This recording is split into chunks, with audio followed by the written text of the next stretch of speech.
예수님이 이 땅에 오셔서 하신 일은 세 가지로 요약이 됩니다. 어떤 일을 하셨는가? 우리 다 같이 마태복음 4장 23절 함께 봅시다. 시작. 예수께서 온 갈릴리에 두루 다니사 그들의 회당에서 가르치시며 천국 복음을 전파하시며 백성 중에 모든 병과 모든 약한 것을 고치시니.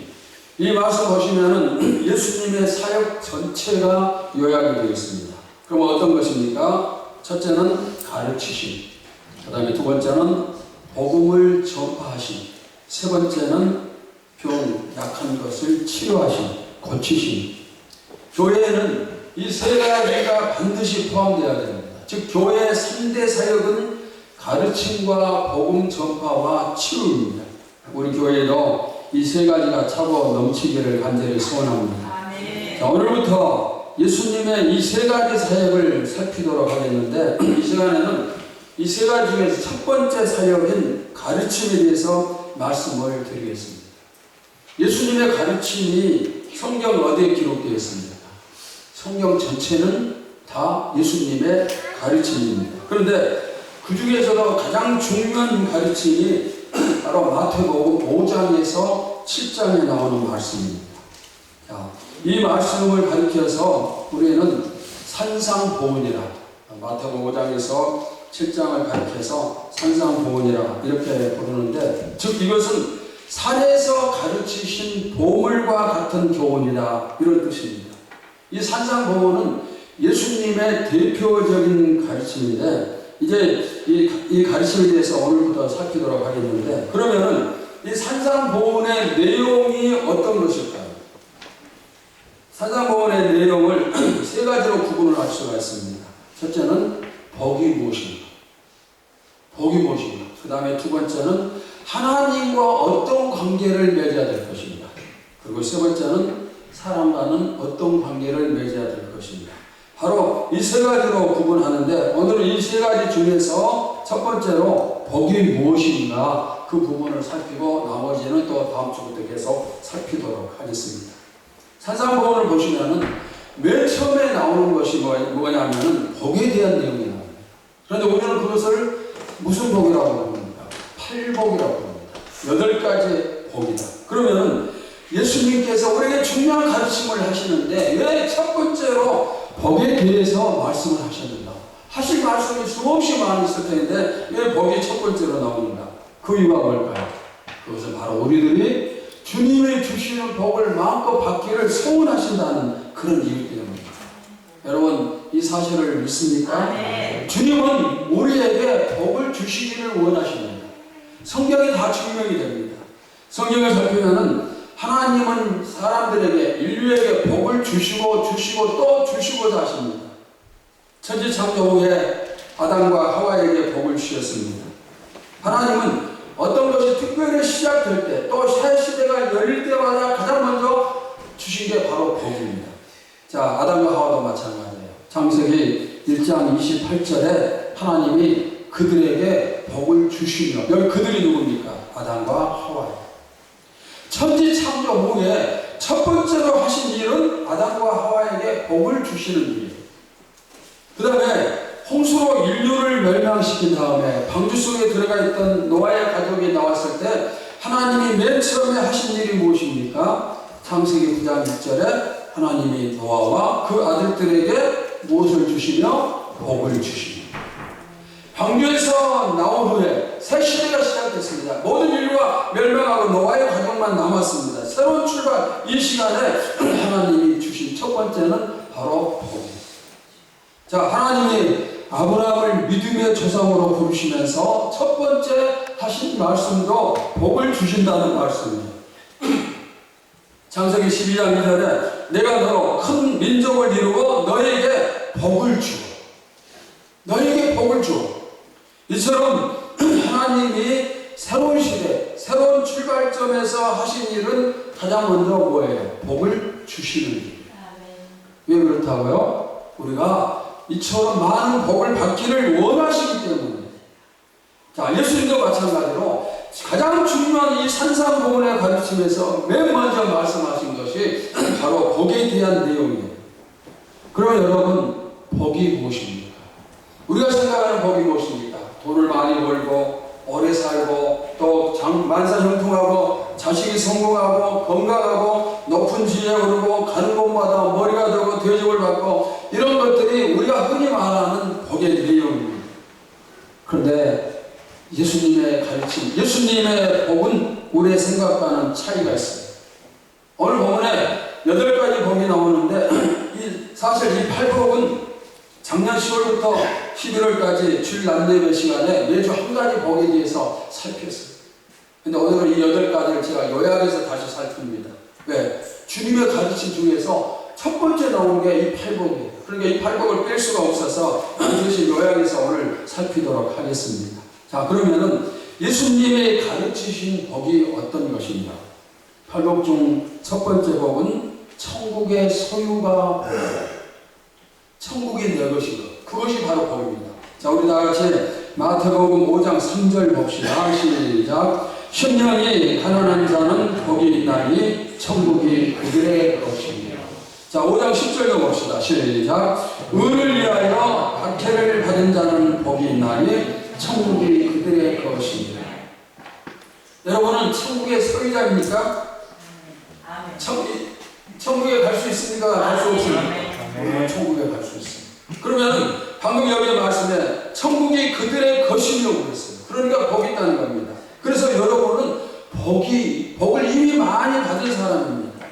제가 수없이 여러분에게 말씀드렸죠.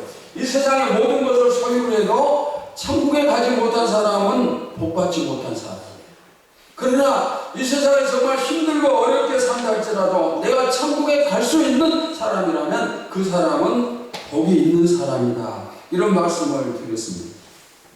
그러면은 예수님이 이 8가지 복을 말씀하실 때 왜 첫 번째 8복 중에 천국에 대한 복이 가장 먼저 나오고 그 다음에 또 가장 나중에도 이 천국에 대한 복이 다시 또 나오는가? 왜 그랬을까요? 천국은 모든 복의 시작과 끝이에요. 천국 안에 우리가 받아야 될 모든 복이 전부 다 있습니다. 또한 천국을 소유하는 것은 모든 복 중에서 가장 큰 복이고 가장 먼저 받아야 될 복이 바로 천국의 복이에요. 만약에 우리가 천국의 복을 받지 못한 채 나머지 7가지 복을 받는다? 복 받을 수가 없어요. 천국이 나에게 없는 이상 나머지 8가지, 7가지 복은 받을 수가 없는 거예요. 그러니까 가장 먼저 꼭 받아야 될 것은 바로 천국이에요. 이처럼 천국은 여러분에게 가장 중요한 복임을 믿으시기를 바랍니다. 여러분은 이미 이 세상에서 가장 큰 복을 받은 사람들이에요. 왜? 천국이 내 것이기 때문에. 자, 그러면 어떻게 해야 이 천국에 들어가는 복을 누릴 수 있는가? 방금 살핀 3절과 10절의 해답이 있습니다. 3절에서는 심령이 가난해야 된다. 그 다음에 10절에서는 의를 위하여 핍박을 받아야 된다. 그러면 천국이 너희 것이다. 자, 여기서 심령이 가난하다. 이 심령이 가난하다는 단어의 뜻을 살피면은 심령은 뭘까요? 우리 마음, 우리 영혼을 상징합니다. 그러므로 여기서 심령이 가난하다 이 말은 물질적인 가난을 말하는 게 아니라 마음의 가난, 영적인 가난을 의미를 합니다. 원어 성경에서 가난이라는 단어를 2가지로 살필 수 있어요. 첫째는 페나스라는 단어가 있는데 이것은 생계를 겨우 유지하는 정도, 겨우 먹고 사는 정도의 그런 가난을 얘기합니다. 그 다음에 2번째는 부토카스라는 단어가 있는데 이 뜻은 거지처럼 구걸을 하는 가난을 말해요. 거지는 구걸하지 않으면 먹고 살 수가 없습니다. 그러니까 다른 사람에게 자꾸 돈을 달라고 비는 겁니다. 그런데 오늘 본문에서 말하는 이 가난이라는 단어는 무슨 가난일까요? 거지의 가난. 거지의 가난. 내가 겨우 먹고 살 수 있는 그런 가난이 아니라 다른 사람이 도와주지 않으면 내가 빌지 않으면 살 수 없는 그런 거지의 가난을 오늘 본문이 말을 하고 있습니다. 그리고 여기서 말하는 가난은 물질적인 가난이 아니라 마음의 가난, 영적인 가난을 말합니다. 여러분의 마음이 하나님을 향해서는 항상 거지 같기를 바랍니다. 하나님이 나를 도와주시지 않으면, 하나님이 나를 불쌍히 여겨주시지 않으면 나는 살 수가 없으니 제발 하나님 나를 도와주시고 나를 불쌍히 여겨주시옵소서, 이런 마음을 가져야 돼요. 이게 바로 거지와 같은 그런 마음이에요. 우리 삶에서 거지처럼 살면 안 되지만 우리 영혼은, 우리 마음은 하나님을 향해서 항상 이렇게 거지 같은 마음을 가지고 정말 하나님께 맡겨야 돼요. 나를 불쌍히 여겨달라고. 하나님은 철저히 의지하는 사람이 복이 있습니다.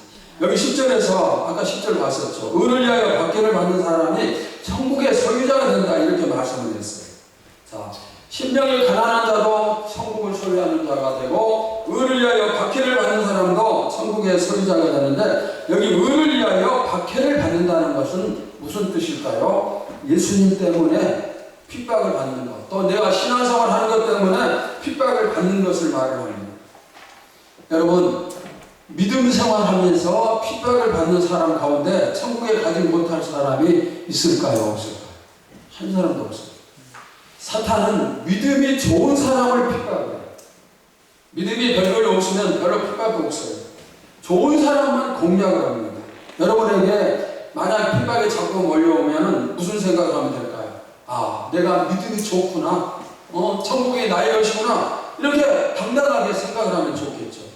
여러분들이 핍박이 올 때마다 나는 천국 백성이다, 이렇게 외치시기를 바랍니다. 자, 그 다음 팔복의 두 번째 복은 위로를 받는 것이 복입니다. 우리 다같이 마태복음 5장 4절을 봅시다. 시작. 애통하는 자는 복이 나니 그들이 위로를 받을 것입니다. 이 원어 성경에서 위로의 뜻은 뭐냐면 곁으로 부른다. 지금 옆에 다른 사람이 여러분 옆에 있으면 그것이 위로가 되는 거예요. 곁으로 부른다, 이런 뜻인데, 성경은 하나님을 가리켜서, 특별히 성령을 가리켜서 위로자라, 이렇게 표현을 합니다. 여러분에게 하나님의 위로가 있다면, 다시 말해서 하나님이 내 곁에 있다면 나는 얼마나 복 있는 사람입니다. 그럼 어떻게 해야 하나님이 내 곁에 있는 그런 복을 내가 받을 수 있는가? 방금 말씀에 뭐라고요? 애통하는 자. 애통하는 자가 이 위로의 복을 받습니다. 그러면 이 애통이라는 것은 무슨 뜻입니까? 슬픔, 그 다음에 눈물을 흘린 것, 이런 뜻이 있어요. 여러분, 이게 상식에 맞는 말은 아니잖아요. 기뻐서 웃는 것이 그것이 복이지, 눈물 흘리면서 우는 것이 어떻게 복이 되겠습니까? 또 세상은 우리를 향해서 많이 웃으라고 얘기를 합니다. 웃으면 복이 오고, 웃으면 엔돌핀이 발산돼서 건강해지고, 웃으면서 사는 것이 울면서 사는 것보다 훨씬 더 좋고, 그래서 어떻게 해서든지 막 웃으려고 하는 거예요. 설교도 여러분들을 웃게 하기 위해서 설교자들이 많이 예를 쓰고 그러는 거죠. 그런데 예수님의 가르침은 우리에게 너희가 애통해라, 눈물을 많이 흘려라, 이렇게 말씀을 하십니다. 많이 울라는 거예요. 그러면 예수님이 말씀하시는 이 애통이 어떤 애통인가? 그것은 하나님을 바라보면서 하는 애통, 하나님을 바라보면서 흘리는 눈물, 바로 그것을 의미합니다. 여러분, 하나님을 향한 눈물은 복 있는 눈물이에요. 특히 내가 회개의 눈물을 흘리는 것은 정말 복 있는 눈물입니다. 성경에는 이 슬픔이라는 단어가 약 9가지 정도가 나와요. 9가지 정도가 나오는데, 그 중에서 오늘 본문에 나오는 이 팔복에 나오는 애통이라는 단어가 9가지 단어 중에서 가장 강한 단어입니다. 이 단어는 죽은 사람에 대한 애도를 나타낼 때만 사용하는 단어입니다. 예를 들면은 요셉이 죽었다는 말을 아버지 야곱이 들었을 때 그때 야곱이 슬퍼했어요. 그때 사용한 단어가 오늘 본문에 나오는 이 똑같은 단어입니다. 또 예수님이 죽으신 후에 옆에서 슬퍼하던 사람들이 있었는데 그때 사용하던 그 단어도 똑같은 오늘 본문과 같은 단어입니다. 그러니까 이 애통은 아주 깊은 내면의 애통, 정말 내가 가장 사랑하는 사람이 세상을 떠났을 때 정말 슬퍼하는 그런 애통을 의미를 하는 거예요. 즉 최고의 슬픔을 말합니다. 그럼 우리가 이렇게 어떻게 최고의 슬퍼하는 애통하는 자가 될 수가 있을까요? 십자가를 바라보면서 십자가가 무엇인가, 왜 십자가가 있었는가, 그 사실을 생각하면 돼요. 십자가는 예수님께서 내 죄를 짊어지시고 죽으신 것입니다. 내가 죽어야 하는데 예수님이 대신 죽으신 것이에요. 구원받은 사람은 평생 동안 십자가를 잊어서는 안 됩니다. 내가 십자가라는 말을 설교 시간에 십자가 단어만 들어도 내 마음에 슬픔이 타오르고 십자가를 생각해도 눈물이 나오고 이렇게 돼야 돼요. 십자가가 나의 애통을 가져다 줄 때 그 사람은 복 있는 사람. 그러나 아무리 십자가 설교 듣고 십자가 바라보고 예수님이 나에서 죽으셨다는 걸 알면서도 아무 의미 없는 십자가다, 복이 없는 사람. 여러분이 십자가를 바라볼 때마다 죄를 미워하고 죄를 저주하고 회개하는 그런 역사가 나타나시기를 축원합니다. 왜? 그래야 복 있는 사람이기 때문에. 오늘 혹시 흘려야 될 눈물이 있지는 않습니까? 이 시간 들려지는 말씀을 통해서 여러분 모두 애통하는 그런 눈물을 흘리고 그래서 하나님이 주시는 위로의 축복을 받으시기를 축원합니다. 이 위로가 무슨 뜻이라고요? 곁으로 부른다, 곁에 있다, 그런 뜻이라고 했어요. 내가 애통하면은 하나님이 어디에 계셔요? 내 곁에 계셔요. 얼마나 이게 위로가 되겠습니까? 자, 팔복의 세 번째는 땅을 기업으로 받는 복입니다. 자, 우리 모두 마태복음 5장 5절 봅시다. 시작. 5년 자는 복이 있나니 그들이 땅을 기업으로 받을 것입니다. 본문이 말하는 땅에 대한 해석은 두 가지예요. 어떤 거? 하나는 우리가 살고 있는 현세의 땅을 의미하고 또 하나는 천국을 말한다. 이렇게 해석을 하는데 어느 쪽으로 해석하든 하나님은 우리에게 기업으로 땅을 주심을 믿습니다. 우리나라 사람들처럼 땅에 대한 애착이 많은 민족은 없어요. 그런데 이스라엘 사람들도 똑같아요. 우리나라나 이스라엘이나 나라가 좁아요. 땅에 얼마 되지 않아요. 그러니까 사람들이 땅에 투자를 하면은 돈을 잘 벌 수가 있기 때문에 그래서 모두들 땅 하면서 땅을 사모해요. 하나님께서 이왕이면 여러분에게도 땅의 축복을 주시기를 축원합니다. 그럼 어떻게 해야 이 땅의 축복을 누릴 수가 있습니까? 방금 말씀 5절에 뭐라고 했죠? 온유한 자는 복입니다. 조건이 뭐예요? 온유함이에요. 이 온유함의 뜻은 어떤 것입니다? 온화하고 부드럽다. 그 다음에 허세를 부리지 않는다. 또 악함에 대해서 길게 참는다. 다른 사람이 나를 악하게 할 때 오랫동안 참아줍니다. 이런 것이 바로 온유함의 뜻입니다. 이 온유함에는 하나님에 대한 온유함과 사람에 대한 온유함이 있는데 욥의 온유가 하나님에 대한 온유의 대표적인 그런 내용입니다. 하나님의 시험에 의해서 욥이 모든 걸 전부 다 잃어버렸습니다. 전부 가지고 있는 모든 재산, 10명의 자식, 그리고 육체 질병까지 들고 정말 최고의 부자요, 최고의 신앙이었던 욥이 한순간에 모든 걸 전부를 다 잃어버렸습니다. 이때 욥이 어떤 반응을 보이는가? 욥의 반응은 하나님을 향해서 온유한 반응을 보여요. 하나님을 향해서 원망하고 불평하고 따지고 그리고 하나님을 거역하고 하나님 믿을 필요 없다 떠나고 그렇게 하지 않아요. 그러면서 어떻게 합니까? 주신 분도 하나님이시고 가져가신 분도 하나님이시니 이렇게 고난을 받아들이는 것, 이것이 바로 하나님을 향한 온유예요. 여러분, 우리가 신앙생활할 때 여러분의 어려운 일이 생길까요? 안 생길까요? 하나님이 주시는 어려움이 우리에게 많이 생겨요. 그때 나는 왜 이렇게 어려움이 많은가? 그러지 말고 하나님의 선한 뜻이 있어서 이런 어려움을 주신 줄로 믿습니다 하면서 이렇게 하나님을 향해서 행동할 수 있는 이것이 바로 온유함이에요. 하나님 앞에 대적하고 원망하고 불평하고 심지어 교회를 떠나고 그건 아니죠. 사람을 향한 온유도 있습니다. 요셉의 형들에 의해서 종으로 팔려나갑니다. 훗날 요셉이 애굽의 총리가 되었을 때 형들이 곡식을 사러 요셉에게 옵니다. 그때 요셉은 형들을 원망하거나 벌을 내리거나 그렇게 하지 않고 사랑으로 대해요. 이것이 바로 사람을 향한 온유함이에요. 우리가 이 온유함을 생각할 때 온유는 힘이 없는 사람, 또 그 다음에 약한 사람, 성격이 부드러워서 참는 것 이런 식으로 착각하기 쉽지만은 그건 아니에요. 어쩔 수 없어요. 참기 쉽지만은 그런 어쩔 수 없어서 참는 것은 온유가 아니에요. 내가 참지 않아도 될, 원수를 갚아도 될 힘이 있지만 그럼에도 불구하고 참아주는 것, 그 사람을 불쌍히 여기면서 내가 참고 기다려주는 것, 이것이 바로 뭐예요? 온유함이에요. 저도 여러분도 이 온유함이 차고 넘쳐서 땅의 축복을 받기를 축원합니다. 자, 팔복의 네 번째는 배부름의 복입니다. 5장 6절 우리 같이 봅시다. 시작. 의에 줄이고 목마른 자는 복이 있나니 그들이 배부를 것이며. 자, 여기 배부르다는 단어의 뜻은 동물에게 먹이를 잔뜩 준다, 그런 뜻이에요. 우리가 가끔 이런 말을 하죠. 밖에 나가서 맛있는 음식을 먹습니다. 한참 먹고 나중에 뭐라고 얘기합니까? 이제는 도저히 더 이상 못 먹겠다. 배가 너무나 찼어요. 너무 배가 부를 때 이런 말을 합니다. 보통의 배부름, 약간의 배부름이 아니라 배가 터질 정도, 더 이상 도저히 먹을 수 없는 그 정도의 배부름을 바로 말씀을 해요. 그러면 여기에 배부름은 이 몸, 육체의 배부름을 얘기하는가? 물론 거기도 해당되지만 육체의 배부름뿐만 아닙니다. 영과 육체 양쪽의 배부름이 여기에 다 해당된다 생각을 합니다. 특별히 예수님 당시에는 먹고 사는 일이 너무너무 중요했어요. 그렇게 그 당시에는 먹고 사는 일이 힘들었습니다. 그래서 배만 부르면 더 이상 바랄 것이 없다 하는 그런 시대였기 때문에 배부름은 가장 큰 복에 해당이 되었어요.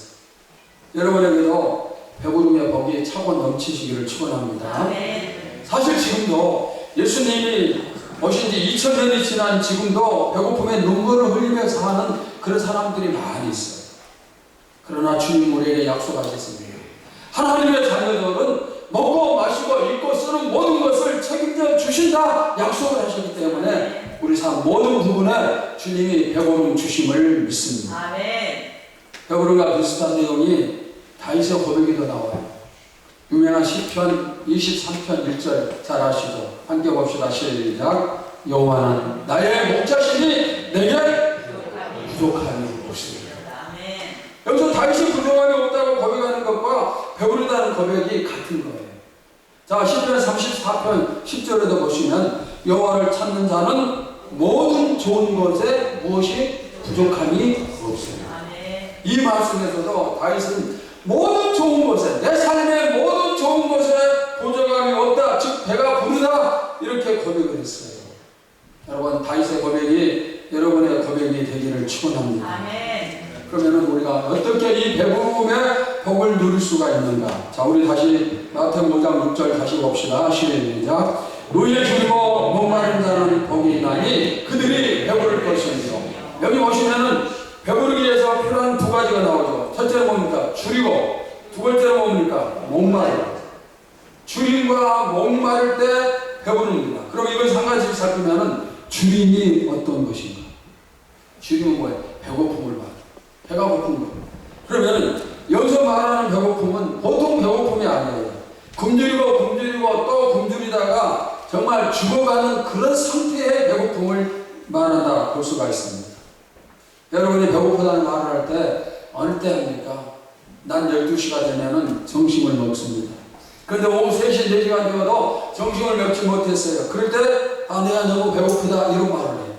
그러나 오늘 본문에 나오는 배고픔은 그 정도의 약한 배고픔이 아니라 먹지 못해서 죽어가는 상황의 배고픔, 이렇게 말할 수가 있습니다. 그 다음에 또 뭡니까? 뭐가 나오죠? 줄이고 그 다음에 목마름. 줄이고 목마른 자. 자, 이 목마름이 무엇입니까? 이것도 우리가 흔히 말하는 목마름이 아니에요. 여러분이 언제 목마르다는 말을 합니까? 40도가 넘는 찜질방 속에서 땀을 뻘뻘 흘리다가 더 이상 견디지 못하고 뛰쳐나옵니다. 그리고 물을 마셔야 되는데 물이 없을 때 목마르다, 이렇게 표현을 해요. 우리가 생각하는 목마름은 그 정도입니다. 그러나 본문의 목마름은 그게 아니에요. 마시지 못해서, 물을 오랫동안 마시지 못해서 이제는 죽을 상황에 처한 그 정도의 목마름이에요. 그런데 이러한 배고픔과 이러한 목마름이 무엇에 대한 것이에요? 6절에 무엇에 대한 것이라고요? 의에 줄이고 목마름. 실제 음식이 아니고 실제 물이 아니라 의에 대한 줄임, 의에 대한 목마름을 얘기를 합니다. 자, 그러면 의라는 것이 무엇일까? 이 의가 뭔가? 두 가지로 설명되는데, 첫째, 의라는 단어의 뜻은 하나님과 바른 관계를 맺는 것을 말해요. 다시 말하면은 구원을 내가 받았으면은 하나님과 나는 좋은 관계입니다. 우리가 이전에는 사탄의 자녀였고 하나님과는 원수의 관계였어요. 그래서 좋은 관계, 바른 관계를 꿈도 꾸지 못했습니다. 그러나 예수 믿고 구원을 받으면 완전히 좋은 관계로 바뀌는 겁니다. 여러분은 이미 구원받았기 때문에 이 하나님과의 좋은 관계는 이미 이루어졌어요. 자, 그 다음에 또 두 번째는 이 의는 하나님, 또 하나님의 일과 관계된 것을 가리키는 거예요. 하나님에 대해서 목마르고 굶주리는 것이 바로 뭐예요? 복이에요. 우리가 요즘 우리 교회에서 기도하는 거, 제가 강조하는 거, 우리 성도들 모두가 다 무엇을? 하나님을 만나자는 거예요. 내가 간절히 하나님을 만나길 소원하는 거, 내가 간절히 성령 충만 받기를 소원하는 거, 이런 것이 하나님에 대한 목마름이고 굶주림이 되는 거예요. 또 이런 것도 있어요. 내가 열심히 기도해야 되는데 기도하지 못해서 하나님 제가 열심히 기도해야 되는데 못해서 정말 안타깝습니다. 정말 열심히 기도하기 소원합니다. 이런 마음. 그 다음에 내가 열심히 충성하지 못해서 더 열심히 하고자 하는 간절한 충성하고자 하는 그런 마음. 이런 것들을 바로 복이라고 하는 거예요. 이것이 바로 하나님의 일이고 하나님과의 관계. 이런 관계가 이루어지면 우리가 복을 받는 거예요. 사람들은 영적인 배고픔, 영적인 목마름에 대해서는 사모함이 부족해요. 우리도 그럴 수 있어요. 세상에서 어떻게 살 건가? 세상의 축복을 어떻게 받을 건가? 거기에는 관심이 많지만 은혜 받고 성령 충만함 받고 하나님 만나고 이런 부분은 배고프고 목마르지 않을 수가 있어요. 오늘 여러분들이 이제 밖에서 하나님을 찾고 또 찾으면서 목마름과 이 배고픔을 누리면서 복을 받으시기를 축원합니다. 자, 팔복의 다섯 번째는 어떤 복인가? 긍휼히 여김을 받는 것이 복이에요. 우리 마태복음 5장 7절 함께 봅시다. 시작. 긍휼히 여기는 자는 복이 있나니 그들이 긍휼히 여김을 받을 것입니다. 자, 긍휼이라는 단어의 뜻은 뭔가? 아주 비참한 상태에 있는 그런 사람들을 불쌍히 여기서 돕는 그런 행동, 돕는 믿음, 이것이 바로 긍휼이라는 뜻이에요. 그러니까 긍휼은 배고픈 사람을 보면 내가 먹을 것을 주는 것이 긍휼입니다. 사랑을 구하는 사람에게 사랑을 주는 것이고, 애로운 사람을 보면 그 사람의 친구가 되어주는 것이고, 궁핍한 사람을 봤을 때 그 사람의 피로를 채워주는 것, 이것이 바로 뭐예요? 긍휼이에요. 이것이 바로 긍휼입니다. 긍휼의 원조가 누구일까요? 하나님이십니다. 우리가 원래 구원받을 자격이 없었습니다. 영원히 지옥 형벌을 받아야 되지만은 하나님이 우리를 불쌍히 여기셔서 우리의 긍휼을 베푸셔서 구원을 주신 것입니다. 그리고 우리는 앞으로도 계속해서 하나님의 긍휼을 받아야 됩니다. 우리가 긍휼을 받기 위해서는 해야 될 일이 있어요. 뭡니까? 먼저 다른 사람에게 긍휼을 베풀어야 돼요. 그러면 다른 사람들에게 어떻게 긍휼을 베풀 수 있는가? 자, 네 가지 말씀을 할게요. 첫째는 가난한 사람들에게 물질로 긍휼을 베풀 수가 있습니다. 나보다 더 힘들고 어렵게 살아가는 사람들에게 내가 가진 것을 나눠줄 수가 있습니다. 두 번째는 기도로 긍휼을 베풀 수가 있습니다. 여러분이 지금 기도하실 때 기도해 주는 사람이 몇 명 정도 됩니까? 나와 내 가족을 제외하고 다른 사람 몇 사람이나 기도해 주고 있습니다. 기도해야 돼요. 이것이 바로 뭐예요? 긍휼이고 남을 위해 기도해 줄 때 복을 받아요. 자, 그 다음에 세 번째, 전도로 긍휼을 베풀 수가 있습니다. 이 세상에서 제일 불쌍한 사람이 누구예요? 예수 믿지 않고 천국까지 못하는 사람입니다. 영원히 죽은 사람들이기 때문에 그들에게 가장 긍휼이 필요한 거예요. 영원히 빈곤한 것은 물질이 빈곤한 것과는 비교가 되지 않아요.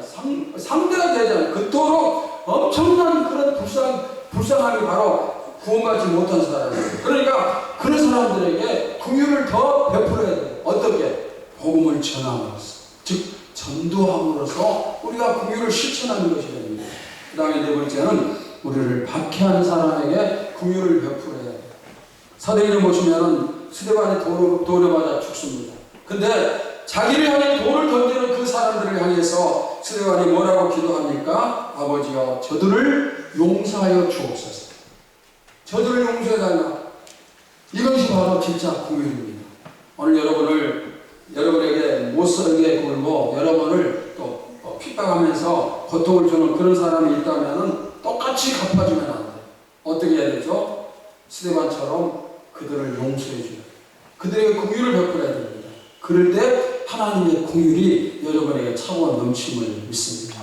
자, 팔복의 여섯 번째는 하나님을 본 것이 복입니다. 5장 8절 봅시다. 시작. 마음이 청결한 자는 복이 있나니 그들이 하나님을 볼 것이니라. 하나님을 본다는 것이 무슨 뜻입니까? 요즘 우리가 자꾸 하나님 만나자고 기도하고 그러는데 하나님을 본다는 것이 무슨 뜻인가? 자, 첫째는 우리 육체의 눈으로 직접 본다는 그런 의미가 아닙니다. 하나님은 영이시기 때문에 사람의 몸의 눈으로는 볼 수가 없어요. 그러나 영적인 눈으로는 볼 수도 있음을 믿습니다. 그 다음에 또 하나님을 본다는 것은 하나님을 체험하는 것이에요. 하나님을 체험하는 것. 하나님이 계신 얼마든지 체험해요. 내가 기도해서 응답받는 거 체험입니다. 문제가 해결된 거 체험입니다. 성령 충만 받는 거 체험입니다. 이렇게 하나님을 체험하는 것이 하나님을 보는 것입니다. 그 다음에 또 하나님을 본다는 것은 하나님과 교제하는 것. 내가 기도로 하나님과 주고받는 것 교제고, 또 말씀으로 은혜를 받고, 또 말씀 묵상하고 하나님께 또 고백하고, 이런 것 전부 다 하나님과 교제하는 것. 자, 그 다음에 하나님을 본다는 것은 하나님의 형상을 닮아가는 것. 내가 갈수록 주님을 닮아가고 주님처럼 살아가고, 이것이 바로 하나님을 본 사람의 모습입니다. 자, 여러분, 그러면 이렇게 하나님을 보는 복을 어떻게 해야 누릴 수가 있다고 했습니까? 8절에서 뭐라고 했나요? 마음이 청결한 자는 복이 있어요. 마음이 청결하면 하나님을 볼 수가 있습니다. 그럼 청결한 마음이란 어떤 것인가? 거기도 몇 가지가 있어요. 자, 청결한 마음 첫 번째는 한 마음이라는 뜻이에요. 여러분이 어떤 사람을 사랑하는데 또 다른 사람을 사랑해요. 두 사람을 사랑하면 마음이 나눠지겠죠. 재물과 하나님을 동시에 사랑하는 것은 청결이 아니에요. 그러나 하나님만 사랑하면 그것이 바로 뭐예요? 청결한 마음. 그 다음에 이 청결은 마음에 간사함이 없다는 뜻입니다. 우리가 마음을 깨끗하게 써야 돼요. 정직하고 진실한 마음, 순수한 마음, 이런 마음을 우리가 가져야 돼요. 내 마음이 이렇게 깨끗할 때 하나님을 보는 거예요. 그 다음에 마음에 불순물이 없다는 그런 뜻이에요. 어떤 것을 순금이라고 합니까? 모든 불순물이 다 빠져나가 버리는 것을 순금이라고 합니다. 나에게서 빠져나가야 될 불순물들이 무엇인가? 여러분의 마음이 청결하여서 하나님을 보는 복을 누리시기를 축원합니다. 네. 자, 팔복의 일곱 번째는 하나님의 아들이 되는 것이 복이에요. 자, 마태복음 5장 9절 봅시다. 시작. 화평하게 하는 자는 복이 있나니 그들이 하나님의 아들이라 일컬음을 받을 것입니다. 자, 하나님이 우리에게 주시는 축복 중에서 제일 큰 최고의 축복이 바로 이 축복입니다. 그들이 하나님의 아들입니다. 하나님의 아들이 되는 것이 최고의 축복입니다. 아버지는 어떤 사람입니까? 세상 사람은 돈을 생명보다 더 사랑하지만 아버지는 돈보다 아들을 더 사랑합니다. 아버지는 자신의 생명을 바치면서까지 아들을 사랑하는 겁니다. 그리고 아버지가 가진 것은 누구의 것이 되죠? 아들의 것이 돼요.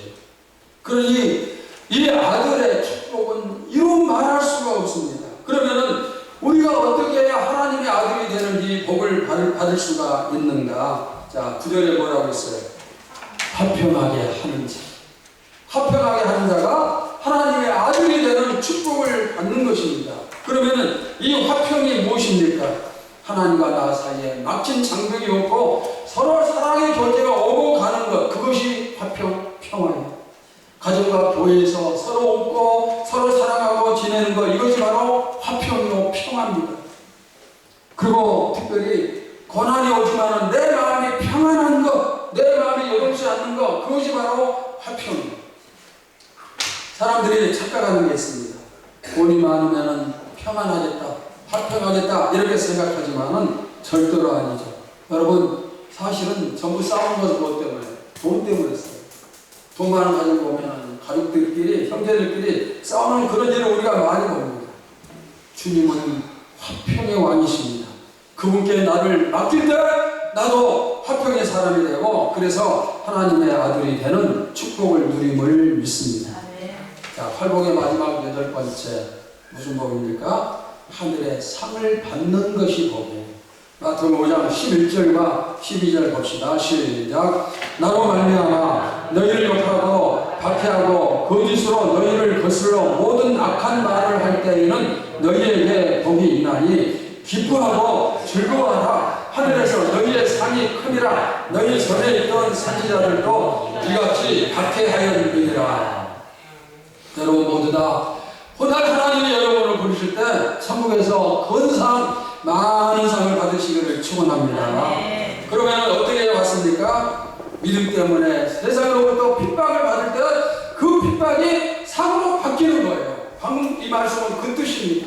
내가 신앙생활 하면서 믿음생활 때문에 힘들고 어렵고 고난을 받고 핍박을 받고 이것은 전부 다 나에게 상이 되는 거예요. 공짜가 아니에요. 상을 주시기 위해서 이런 핍박이 있는 것입니다. 여러분이 신앙생활에 힘들 때마다 이 사실을 기억을 하세요. 내가 힘든 만큼 천국에 내 상이 크다.